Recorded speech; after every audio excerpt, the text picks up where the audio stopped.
నమస్తే. ఈరోజు తెలంగాణ రాష్ట్రంలో ఒక అరాచకమైన పాలన నడుస్తా ఉంది.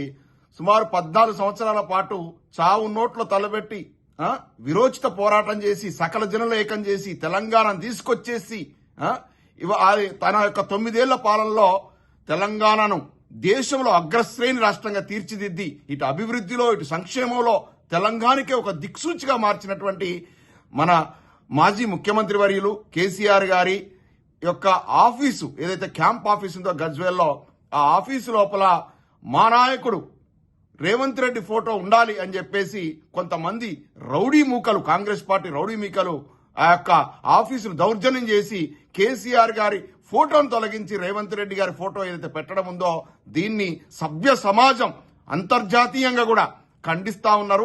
ఇవాళ మేము స్వేచ్ఛా స్వాతంత్రాలకు వేదికైనటువంటి అమెరికాలో న్యూయార్క్ నుంచి స్పందిస్తా ఉన్నాము. ఇది చాలా దుర్మార్గమైనటువంటి విషయం. రేవంత్ రెడ్డి గారు, మీరు ప్రపంచ దేశాలు విజిట్ చేస్తున్నారు కదా, 3 నెలల 6 నెలలకు ఒకసారి, ఇదేనా మీరు నేర్చుకున్నది? ప్రజల మనసు గెలుచుకోవాలి. మీ యొక్క రాక్షస పాలనతో అపరిపక్వ ఆలోచన విధానాలతో రాష్ట్రాన్ని భ్రష్టు పట్టించిర్రు. 2.5 ఏళ్లలోనే 3.5 లక్షల కోట్ల అప్పులు పట్టుకొచ్చి అప్పనాల లెక్క బుక్కి రాష్ట్రాన్ని దివాలా దించారు. ఇవాళ అన్నమో రామచంద్ర అనే పరిస్థితి పట్టుకొచ్చారు. రైతు రాజుగా కాలు రెగరేసుకొని బతికిన రోజులవి కేసీఆర్ గారి పాలన లోపల. అటువంటి ఉన్నతమైన పరిస్థితి నుంచి ఇవాళ తెలంగాణ దిగదార్చి ప్రజా సమస్యలను పక్కదో పట్టించడానికి ఇలాంటి నీచమైనటువంటి సంస్కృతికి ఒడిగడుతున్నారు. మీరు ప్రజల యొక్క మంచి పరిపాలనతో ప్రజల యొక్క మనసును చూరగొంటే ఆటోమేటిక్ గా మీ ఫోటోలు ప్రతి ఆఫీసులో కనపడతాయి. ఇది కానీ ఇట్లా దౌర్జన్యాలతో కాదు.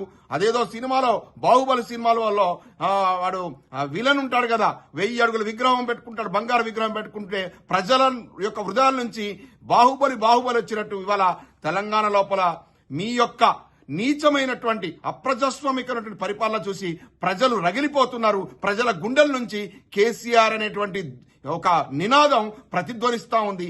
రేపు రానున్న ఎలక్షన్ లోపల ఒక్క కాంగ్రెస్ వాడు కూడా, ఇప్పుడున్నటువంటి మీ నాయకులు ఒక్కడు కూడా డిపాజిట్ రాకుండా ఓడిపోయేటువంటి పరిస్థితి నెలకొంది. ఇవాళ 3 మున్సిపాలిటీలను బీఆర్ఎస్ పార్టీ గెలుచుకుంది. దాన్ని పక్కదో పట్టించడానికి డైవర్షన్ పాలిటిక్స్ కు అది ఎక్కడ ప్రధాన వార్తగా ఉంటుందని చెప్పేసి ఇలాంటి నీచమైనటువంటి కేసీఆర్ గారి క్యాంపు ఆఫీస్ పైన దాడికి ఉసిగొలిపి ఈ విధంగా ఫోటోలు పెడితే ఏమొస్తుందయా? ప్రజలు హృదయాలు గెలుచుకోవాలి. మినువన మహాత్మా గాంధీవా, జవహర్ లాల్ నెహ్రూవా, సర్దార్ వల్లభాయ్ పటేల్వా, ఏమన్నా తెలంగాణ యొక్క రాష్ట్రం కోసం పోరాడిన యోధుడివా?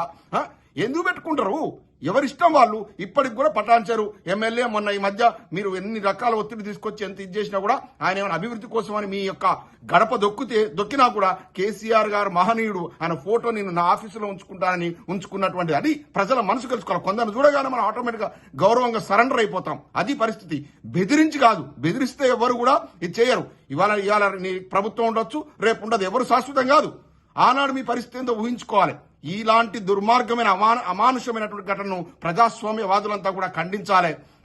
ఇంత దిక్కుమాలిన చర్యనా ఇదేంది? మరి మీ నాయకుడు రాహుల్ గాంధీ గారు నరేంద్ర మోడీ గారి ఫోటో పెట్టుకున్నాడా? తన యొక్క ఆఫీసులో పెట్టుకున్నాడా? సోనియా గాంధీ పెట్టుకున్నదా? ప్రియాంక గాంధీ పెట్టుకున్నదా? మరి మీ మల్లికార్జున ఖర్గే పెట్టుకున్నాడా తన ఆఫీసులో? ప్రతిపక్ష నేత కదా, పెట్టుకున్నాడా తన ఆఫీసులో నరేంద్ర మోడీ గారి ఫోటో? ఎవరిష్టం వాళ్ళు.